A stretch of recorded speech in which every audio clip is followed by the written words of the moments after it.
Hi, welcome to Rare History Hidden Facts, the channel where forgotten empires rise again. Today we uncover the dramatic end of a 1,000-year legacy. The story of a child who wore the Roman crown, only to watch it vanish forever. Who was he? Why did it all end with him? And was he truly the last? Stay with us as we unravel the haunting mystery of the last Roman emperor. Rome was not slain in battle. It decayed in plain sight. For centuries, the Western Roman Empire had crumbled, its legions stretched thin, its gold vanishing, its enemies circling like wolves. But as walls cracked and emperors fell, one last child was crowned in desperation. His name? Romulus Augustulus. The empire's final breath would not come from a warrior, but from a boy. Romulus Augustulus was barely a teenager. He didn't inherit Rome's greatness, only its ghosts. The Senate was powerless. The army was mercenary. Barbarians were no longer at the gates. They were inside. And yet, somehow, this boy would wear the purple robes of Caesar. His name echoed the founder of Rome and the first emperor. But his reign would mark the end. Romulus Augustulus was not born to rule. He was the son of Orestes, a Roman general who once served the barbarian king, Attila the Hun. Orestes knew power didn't come from titles, it came from swords. So he made his son emperor, not out of legacy, but out of strategy. Romulus was just a puppet. But even puppets leave shadows. By 475 A.D., the Western Roman Empire was only Roman in name. Italy was overrun, Gaul and Hispania lost, Britain long gone. The imperial throne in Ravenna far from Rome was a weak stage for strong men. Emperors came and went like falling leaves. None ruled long, none ruled well. Rome was a dying lion and no one feared its roar anymore. Orestes seized power through betrayal. He turned on Emperor Julius Nepos, driving him into exile. Then, instead of taking the purple himself, Orestes crowned his own son. Why? Because Romulus was young, harmless, controllable. The Senate agreed. The army obeyed. And so, the boy became emperor, but in truth he ruled nothing. Romulus Augustulus. The name echoed twice. Romulus, the founder of Rome, and Augustus, its first emperor. It was a name soaked in destiny. But the Senate mocked it, calling him Augustulus, the little Augustus. It was a cruel joke. The first emperor built Rome. The last would bury it. Romulus sat on a throne he didn't understand. No battles to lead, no legions to command. He was a symbol, nothing more. A boy cloaked in silk, guarded by men with knives. The empire's enemies weren't across borders anymore, they were inside its palaces. And Orestes, his father, would soon pay the price. Orestes had made a fatal mistake. He promised land to his barbarian soldiers, Germanic mercenaries who fought for Rome. But when the time came, he refused. That betrayal sparked fury. The soldiers turned to their own leader, Odoacer, a warrior of ruthless ambition. And Odoacer swore he would take what was denied. In 476 A.D., Odoacer marched on Ravenna. Orestes was captured and executed brutally and without ceremony. His brother, Paul, was slaughtered defending Pavia, and now Romulus stood alone, a child emperor stripped of protection, trapped in a collapsing empire, and Odoacer was coming for him next. Odoacer entered the palace, not as a conqueror, but as an end. He found the boy emperor trembling in his robes, still clinging to imperial dignity. But Odoacer didn't strike him down. Instead, he looked into Romulus's eyes and saw no threat, just a child, a symbol whose time had passed. And so he spared him. Unlike Julius Caesar or Caligula, Romulus didn't die in a blaze of betrayal. He didn't fall in battle like emperors before him. He was simply removed, quietly, without drama. Odoacer stripped him of his title and sent the imperial regalia to the Eastern Emperor in Constantinople. A silent signal. Rome is no more. Odoacer gave Romulus a pension and sent him to live in Campania, in a villa once owned by Lucullus, famous for its beauty. The boy who once wore a crown now walked gardens, tended books, and faded into obscurity. No torture, no execution, just silence, like a candle gently snuffed out. With Romulus gone, the Western Roman Empire officially died. There would be no more emperors in the West, no more Caesars. The Eternal City had finally fallen not in fire, but in surrender. And yet the East Byzantium survived. The empire was split, but one half still breathed. Odoacer wasn't a king not yet. He called himself Patrician of Italy, ruling in the name of the Eastern Emperor Zeno. But everyone knew the truth. He was king in all but title. The Western Empire was dead, and the Roman world had become something else. The emperor that Orestes overthrew, Julius Nepos, still claimed the throne from exile in Dalmatia, but Odoacer ignored him. 2 years later, Julius was murdered by his own soldiers. No investigation, no justice. Another emperor dead in the shadows. Though Rome fell in 476 AD, its spirit clung to life. The Senate continued for decades. Roman law endured.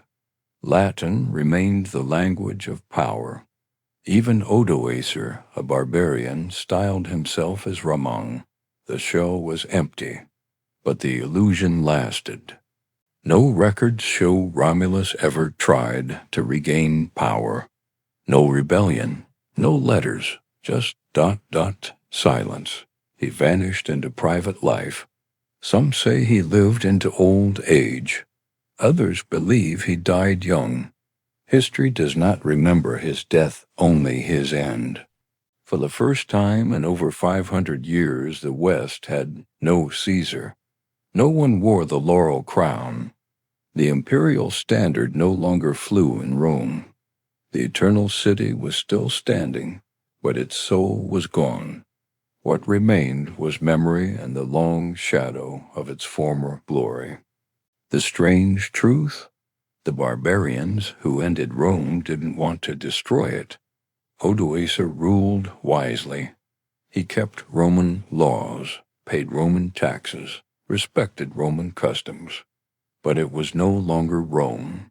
It was a ghost, wearing the skins of its past. The Roman Senate lingered after Romulus, but it was hollow, an old man's club in a city that no longer mattered. They passed decrees no one obeyed, gave honors no one wanted. They survived for show, until the Ostrogoths came. Ravenna, Rome's last capital, once glittered with mosaics and marble, but after the empire's fall it became a battleground.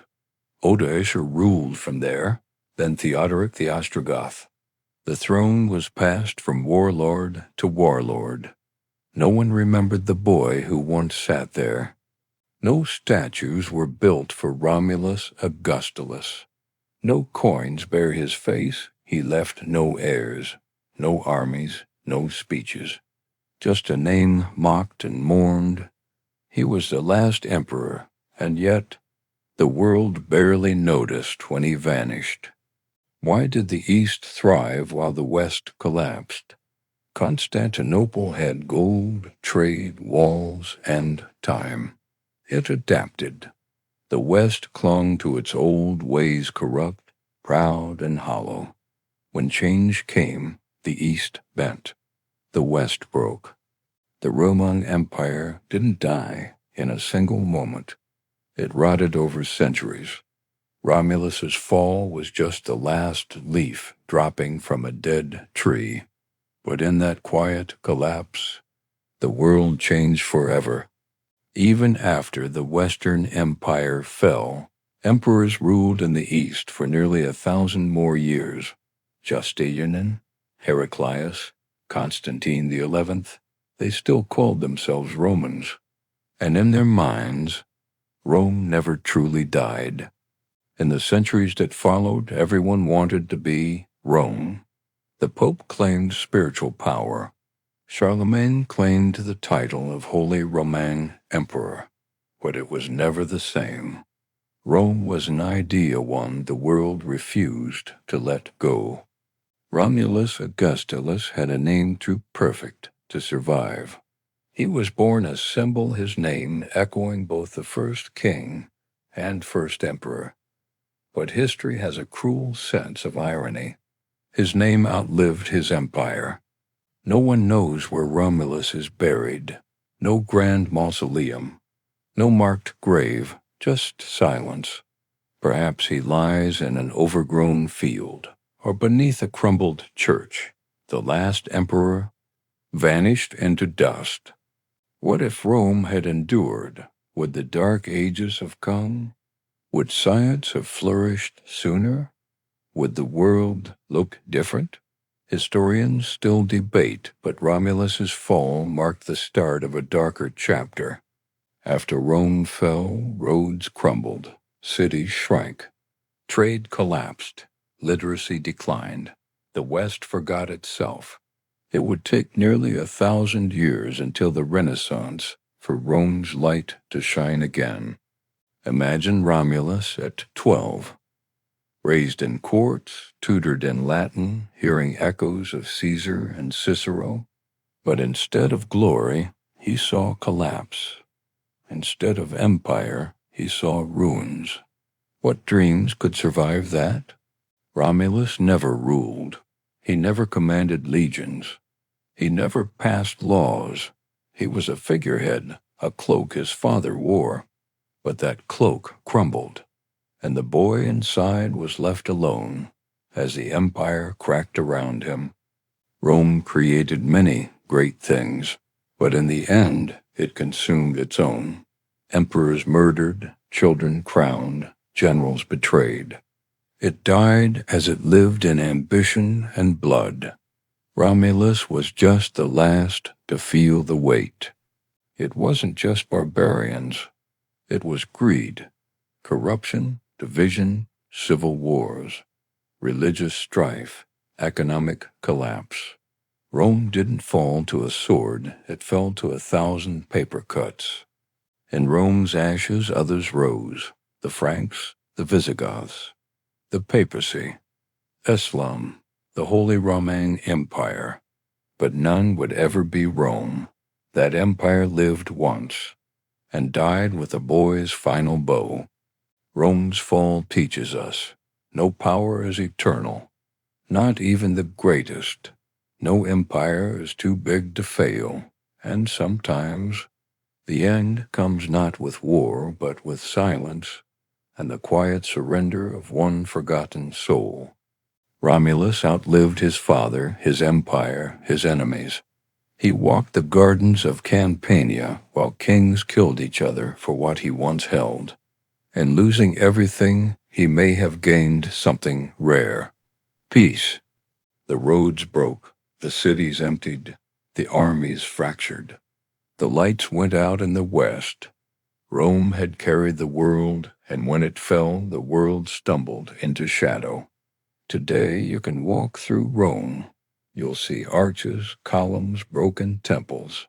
They whisper stories of emperors, of glory, of loss. Romulus Augustulus's name echoes there. If you listen hard enough, Odoacer ruled Italy for 17 years. But he too would fall betrayed and murdered by Theodoric the Ostrogoth. Power in the post-Roman world came with daggers. The age of emperors was over. The age of kings had begun. In the East, Emperor Zeno received the imperial regalia. He made no effort to restore the West. He simply let it go. The Eastern Empire would carry the Roman name for centuries. But even they knew something sacred had ended. Few Roman historians even mention Romulus. He was seen as a footnote, not a figure. But in that silence lies something tragic, a boy, caught in history's cruelest hour, erased by time. Romulus didn't see flames consume Rome. He didn't see Goths storm the gates. What he saw was worse. A fading world, slowly unraveling. The empire didn't fall, it dimmed, and then went dark. Every fallen empire leaves behind children. Ruins, ideas, legends. Rome gave the world law, language, and the dream of civilization. And though the boy emperor vanished, Rome's children carried its memory. We remember Romulus not for what he did, but for what he symbolized. The last heartbeat of an immortal empire, the closing chapter of an age, a child at the edge of the world, watching history turn its page. Rome lives on, in laws, in languages, in cities and calendars, in ambition. Its body fell, but its soul migrated. It became Europe. It became us. The story didn't end, it evolved. Every road we build, every law we write, every republic we imagine carries Rome's fingerprints. Even in ruins, the empire whispers, and Romulus, last of the emperors, stands at the door between two worlds. The curtain fell not with screams, but with a sigh. No last battle, no glorious stand. Just one boy handing back the crown, and in that moment, an age died. Rome was no longer an empire. It was a memory. Romulus Augustulus never ruled, yet his name marks the end of an era. His crown, a farewell. His silence, a eulogy. The boy who bore the weight of centuries and faded into myth. He was the last. Rome is gone, but its legacy lives in every courtroom, every language, every idea of law and citizenship. The last emperor vanished, but the world he left behind still shapes us. That is Rome's greatest triumph. And Romulus Augustulus, forgotten by most, was its final silent guardian.